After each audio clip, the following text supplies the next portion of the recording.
Siku ya leo ninashukuru Mungu ni kwa sababu amekufanya kuingia mahali hapa, ni kwa sababu ya kusikiza neno lake. Na ninajua ya kwamba haujakuja bure tu. Kuna jambo na kusudi kuu ambalo Mungu amepanga katika maisha yako ukaweze kupokea siku ya leo. Bwana asifiwe.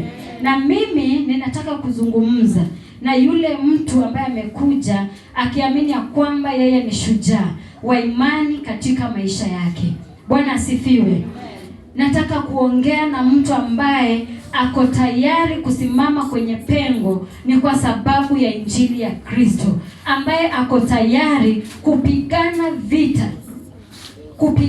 vita ili kukuwa mshindi wakati wa mwisho. Bwana asifiwe. Na tunaona ya kwamba kuna watumishi wengi katika Biblia ambao wameweza kusimama na kazi ya Mungu, ambao wameweza kusimama na kumtumikia Mungu licha ya kudharauliwa, licha ya kukataliwa, licha ya kutafutwa kwa mbinu nyingi ili kuuawa. Waliweza kusimama kwenye pengo na wakaweza kusimama na injili na wakafika hadi mwisho. Bwana asifiwe. Na ninajua kwamba wewe ndiwe mmoja wa wale ambao ninazungumzia. Kwa sababu gani? Haukutoka bure. Wakati mvua imenyesha, wewe haukutoka nyumbani bure. Ulikanyaga matope ama ulifanya mbinu ya kufika mahali hapa ili ukijua ya kwamba unaenda kupigania imani yako. Bwana asifiwe. Na kwa wale wote ambao watasimama kwa ajili ya Kristo, nataka niwaambie ya kwamba nyinyi ni wale ambao mtaweza kuurithi ufalme hadi wakati wa mwisho. Bwana asifiwe. Maana wewe ambaye umejitolea ni kwa sababu ya kupigana vita, ni kwa sababu ya kukuja usiku na mchana na kumtafuta Mungu. Wewe ndiwe ambaye Mungu amekusudia ya kwamba wakati utakapofika wa mwisho, umelinda imani yako, umelinda moyo wako. Wewe ndiwe ambaye Mungu ataonana na wewe. Bwana asifiwe. Na utanyakuliwa wakati unaposimama imara. Utanyakuliwa ili ukaweze kuona ufalme wa mbinguni. Nataka nizungumzie mtumishi wa Mungu mzuri ambaye anaitwa Paulo. Bwana asifiwe. Paulo alikuwa mtumishi wa Mungu, lakini ukiangalia enzi zake za kale, jina lake lilikuwa linaitwa Saulo. Ndivyo? Sauli, thank you. Kwa hivyo Sauli alikuwa ni mtumishi wa Mungu, not mtumishi wa Mungu, alikuwa amewasi neno la Mungu, alikuwa anaenda kinyume cha neno la Mungu, alikuwa anaenda katika njia ambazo si za kiungu. Na unaona ya kwamba yeye alikuwa mmoja wa wale ambao walikuwa wanapinga injili ya Kristo, na aliweza kusimama na kupinga kweli kweli. Bwana asifiwe. Aliweza kupiga Wakristo, aliweza kuua Wakristo, ni kwa sababu alikuwa na uwezo wakati ule wa kufanya mambo na hayo. Lakini wakati alipokuwa anaenda Damascus, alifanya nini? Alikutana na Mungu. Na alipokutana na Mungu, maisha yake yalibadilika. Amen. Na yalipobadilika, akakuwa mtu ambaye anasimama ni kwa ajili ya injili ya Kristo. Na alikuwa shujaa wa imani, na alikuwa shujaa wa kupigania injili ya Kristo. Bwana asifiwe. Ndipo tuko siku ya leo ya kwamba kuna wakati ule ambao katika maisha yetu tumekuwa watu wapinzani wa Kristo. Tumekuwa watu ambao tunafanya kazi ya shetani. Tumekuwa watu ambao tumekuwa tukienenda katika njia ambazo si za Kristo. Tumekuwa hata tunaposikiza injili ya Kristo, tumekuwa watu wa kugeuka. Tulikuwa watu ambao hatungeweza, tunawafanya wengine hata kupotokwa. Kwa sababu gani? Wakati ule shetani alikuwa ametutawala. Lakini siku hii ya leo nataka nikwambie, wewe ni shujaa kwa sababu ulikubali kubadilishwa maisha yako. Bwana asifiwe. Wakati unakubali kubadilisha maisha yako yanaanza kuwa mapya. Unaanza mwanzo mpya. na unaanza kutembea katika utaratibu wa kiungu, unaanza kufanya mambo yako katika kumwogopa Mungu. Ndivyo ilivyofanyika katika Paul. Wakati jina lake lilibadilishwa na maisha yake yakabadilishwa, aliweza kusimama imara na kuanza kupigana vita. Bwana asifiwe. Ninataka tu twende katika neno la Mungu kwenye kitabu cha Matendo ya Mitume 23, tusome 12 hadi 22. Ninaomba dada Sara fungua tu na mimi Acts chapter 23 verse 12 to 22. Acts 23 12 to 22. Nataka nihubiri na praise and worship hapa. Watumishi leo tulieni kidogo. Sister Sara, na ngojea utusomeni. Wewe tu natusomea na Biblia mpya. Yes. Biblia yangu ni mpya, nitasoma. New anointing. 22. Inasema, kulipopambazuka Wayahudi wakafanya mapambano, wakajifunga, hawakukunywa hata wamue Paulo. 13. Na hao walioapiana hivyo walipata zaidi ya watu 40. 14. Nao wakaenda kwa wakuu wa makuhani na wazee wakasema, tumejifunga kwa kiapo tusionje kitu hata tumuue Paulo. 15. Basi sasa ninyi pamoja na wazee wa baraza mwambieni jemadari amlete chini kwenu, kana kwamba mnataka kujua habari zake vizuri zaidi, na sisi tu tayari kumuua kabla hajakaribia. 16. Mjomba wake Paulo akasikia habari za kuotea kwao, akaenda akaingia ndani ya ngome, akampasha Paulo habari. 17. Paulo akamuita akida mmoja, akasema, mchukue kijana huyu kwa jemedari, maana ana neno la kumwarifu.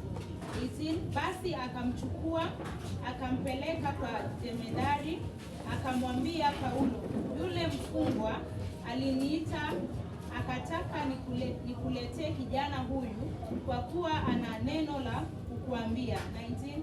Yule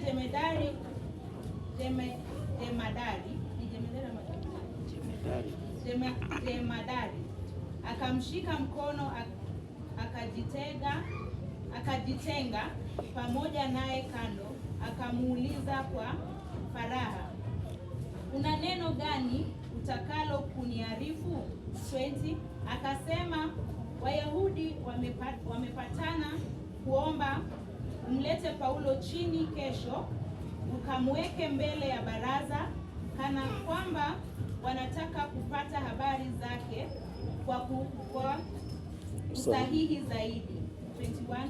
Basi wewe usikubali, kwa maana watu zaidi ya 40 wanamotea wamejifunga kwa kiapo wasile wala wasinywe hata watakapomuua. Nao sasa wako tayari wakitazama ahadi kwako. 22. Basi yule jemadari akamwacha kijana aende zake, akimwagiza, usimwambie mtu awaye yote ya kwamba umeniarifu haya. Bwana asifiwe. Amen. Bwana asifiwe. Ninataka kuzungumza kidogo kuhusu Paulo. Paulo alikuwa Mjewish, lakini kwa sababu ya maisha yao kwa wingi wameketi katika Uyahudi, aliweza kukua mtu wa mahali pale, aligain ile citizenship ya Wayahudi. Sasa akakuwa maisha yake yote kuishi mahali pale. Kwa hivyo wakati alikuja akabadilishwa na akaanza mwenendo mpya kuhubiri injili ya Kristo. Huyo Paul alikuwa anawahubiria watu, anaeneza injili ya Kristo, anawahubiria watu kuhusu matendo mazuri ya Kristo na kuhusu injili nzuri ya Kristo, vile Mungu anaokoa watu, vile Mungu anakomboa watu, na vile Kristo atarudi kuchukua ama kunyakua watu wake wakati wa mwisho. Wakati alipokuwa anaendelea na amefanya nini? Amebadilishwa. Ilifika mahali ambapo Wayahudi walianza kumchukia.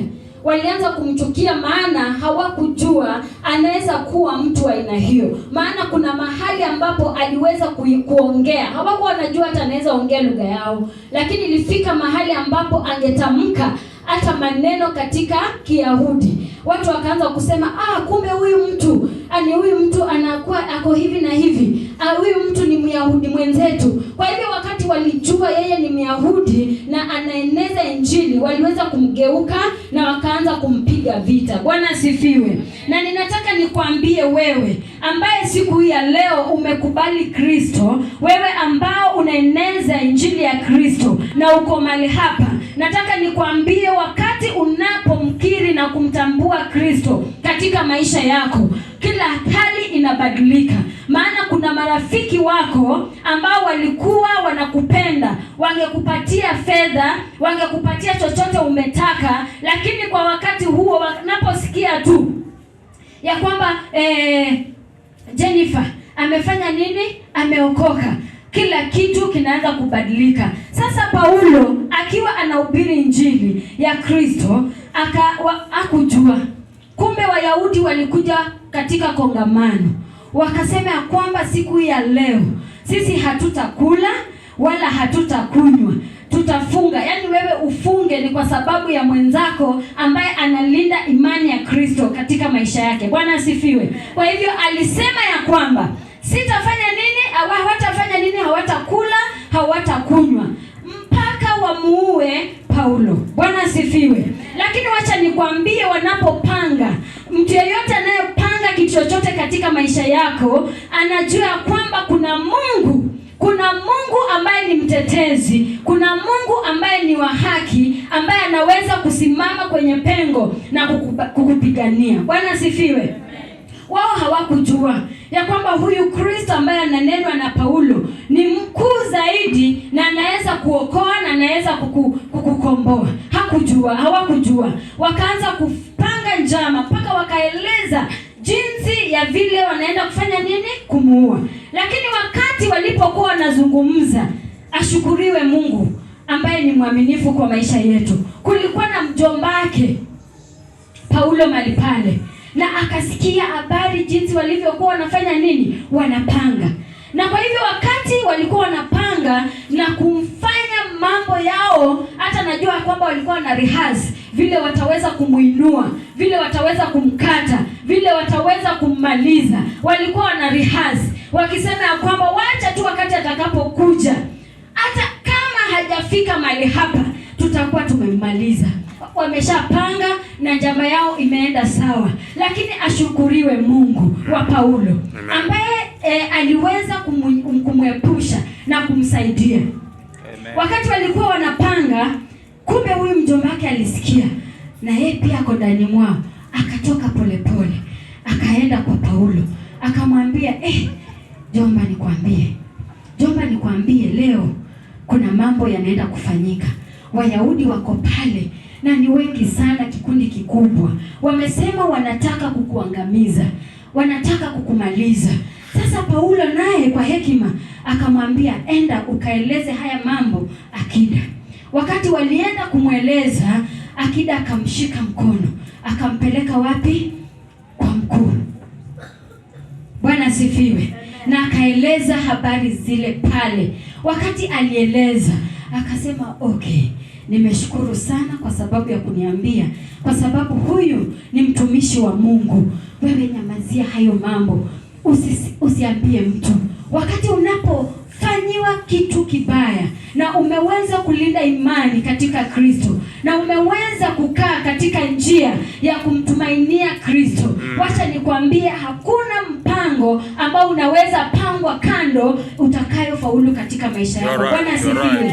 Ninataka nikwambie na nikuhimize ya kwamba wacha ukalinde imani yako. Licha ya mambo ambayo unapitia. Ninajua kwamba unapitia katika hali ngumu. Ninajua ya kwamba unapitia shida mingi. Ninajua ya kwamba unapitia magonjwa. Ninajua ya kwamba umekosa fedha. Ninajua ya kwamba umehangaika kupata kazi. Ninajua ya kwamba umedharauliwa hata huwezi simama mbele ya wengine. Lakini siku hii ya leo nataka nikwambie kunaye Mungu. Hallelujah. Kunaye mfalme wa wafalme. Amen. Ambaye anaangalia moyo kwa ndani. Yes. Na ambaye anaelewa moyo wako. Yes. Atakuja kusimama siku moja. Asubuhi moja atasimama mbele yako na akaweze kukutetea. Bwana asifiwe.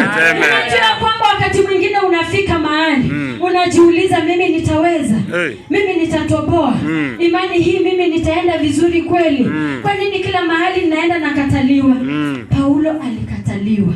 Na alikataliwa na watu alikuwa anatembea na wao. Alikataliwa na watu wa nyumbani kwake. Alikataliwa na watu ambao walikuwa wanafanya mambo maybe pamoja. Bwana asifiwe. Sasa wewe uliye hapa, haimaanishi ya kwamba Wayahudi hawako hapa. Wayahudi wako.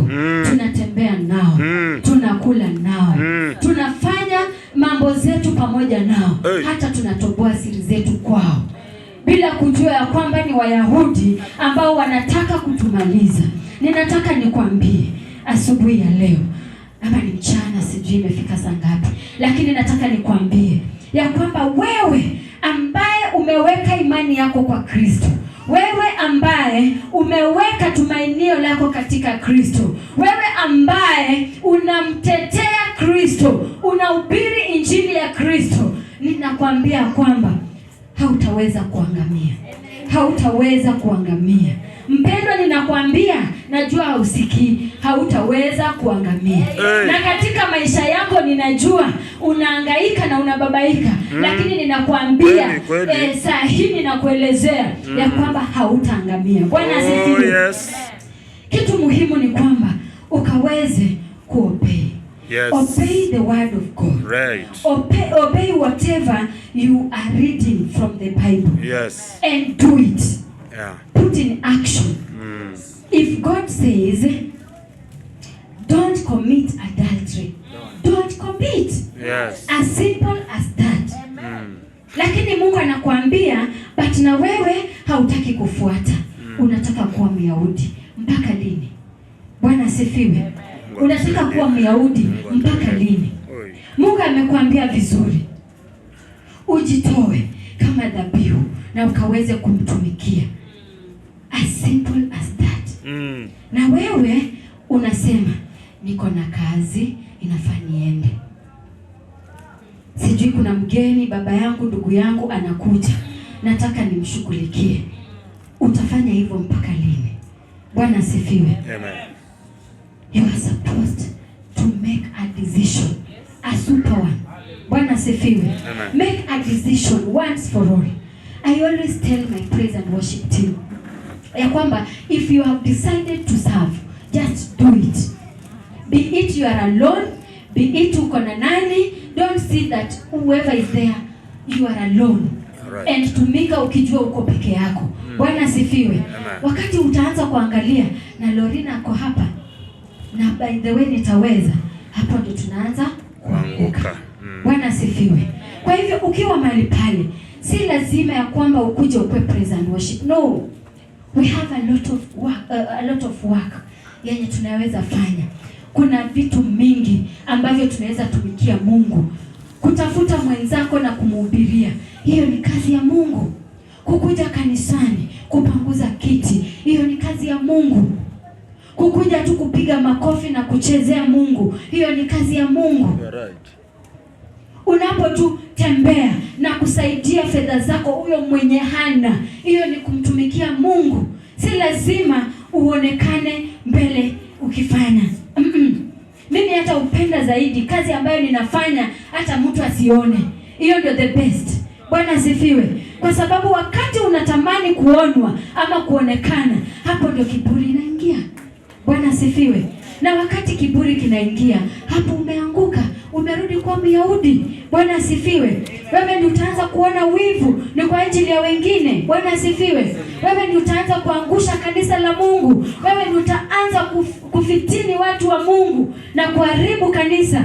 Lakini unapojua ya kwamba wewe umesimama katika imani ya Kikristo na unatetea jina la Kristo, wewe unajua ni jambo gani inafaa ufanye katika nyumba ya Bwana. Mungu asifiwe. Amen. Wakati Paulo alijua ya kwamba anatumikia Mungu, hakubabaika. Wewe uliona Paulo akibabaika? Alikuwa anajua ya kwamba kuna mtetezi aliye mkuu. Na asubuhi umesikia tukisema kuna mtetezi ambaye ni Yesu Kristo. Bwana asifiwe. Amen. Ambaye anaweza kupigania. Wacha kuangalia Eunice, hakuna kitu atakupea. Bwana asifiwe. Yes. Wacha kuangalia baba yako, hakuna kitu atakupea. Bwana asifiwe. Simama imara na ufanye uamuzi wa kipekee. Na useme ya kwamba mimi nimeamua siku ya leo ninasimama kwenye pengo kutetea injili ya Kristo. Nimesimama kwenye pengo kutumikia Kristo ambaye mwishowe atakuja kufanya nini? Kuniokoa. Yes. Bwana asifiwe. Wewe unatetemeka na rafiki yako anakupatia 2000. What is 2000? Amekupatia 50 bob. What is 250 bob? Na kunaye Mungu mwenye ako na maelfu ya pesa ambaye anaweza kubariki na kubadilisha maisha yako kwa sekunde moja. Bwana asifiwe. Wacha kulia kwa sababu ya shida ambazo zinakusumbua. Hizo shida ni mapito tu. Bwana asifiwe. Utapita. Kwanza utakuwa unakanyaga ukienda. Bwana asifiwe. Unakanyaga ukienda kwa sababu yule ambaye umebeba ni mkuu zaidi. Bwana asifiwe. Kwa hivyo ni jambo gani linakubabaisha? Ni jambo gani linakuhangaisha? Ni jambo gani hilo linakufanya hauwezi kusimama dhabiti na kumtumikia Mungu? Bwana asifiwe. Amen. Jamani tuamke. Hallelujah. Bwana asifiwe. Amen. Mimi wanasema heri tu nikuje. Vile niko hivyo tu nitumike vile niko hivyo. Mungu ndiye ananielewa na nijua. Nitatumika mahali nitafika. Maana ilipendeza Mungu nitumike mpaka hapo. Yes. Kesho yangu ni Mungu anajua. Bwana asifiwe. Kwa nini wewe unalia kwa sababu ya sauti?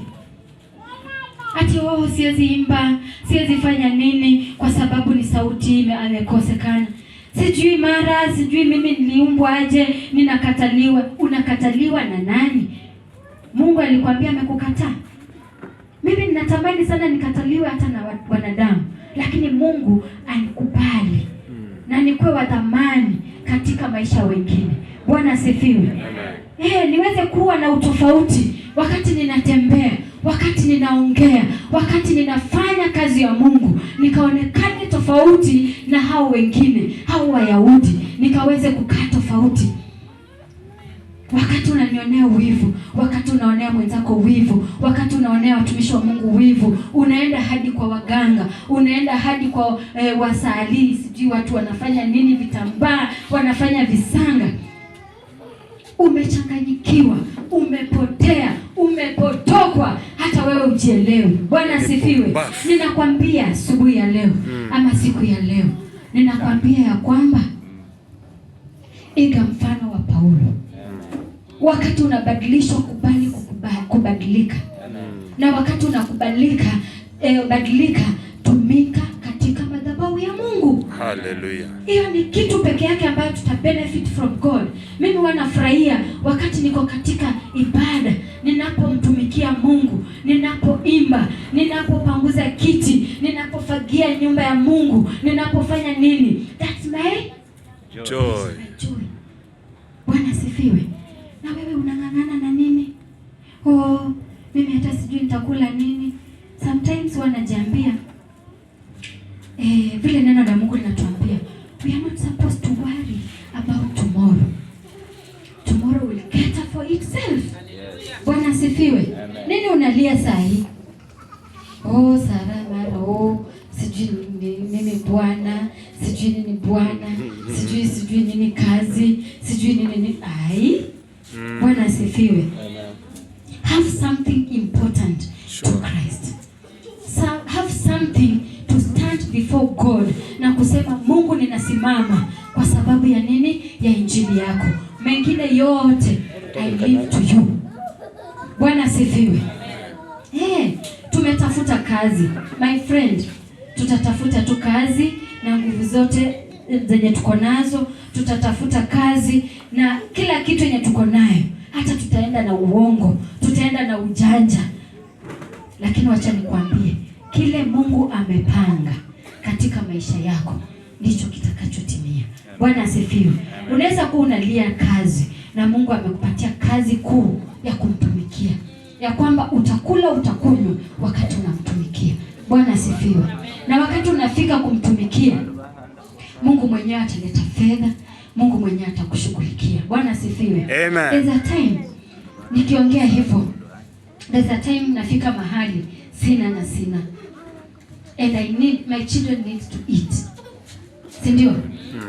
Naanza kujiuliza, Mungu, sijui nakutumikia, sijui nafanya nini. Hata ukimwambia Mungu nakutumikia anajua. Bwana asifiwe. Lakini wakati mwingine namwambia Mungu, naenda dukani.